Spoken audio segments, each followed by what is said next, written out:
जपाकुसुमसङ्काशं काश्यपेयं महाद्युतिं तमोरि सर्वपापघ्नं प्रणतोऽस्मि दिवाकरम्। ॐ ह्रां ह्रीं ह्रौं सः सूर्याय नमः।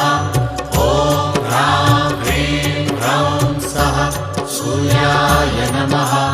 जपाकुसुमसङ्काशं काश्यपेयं महाद्युतिं तमोरि सर्वपापघ्नं प्रणतोऽस्मि दिवाकरम्।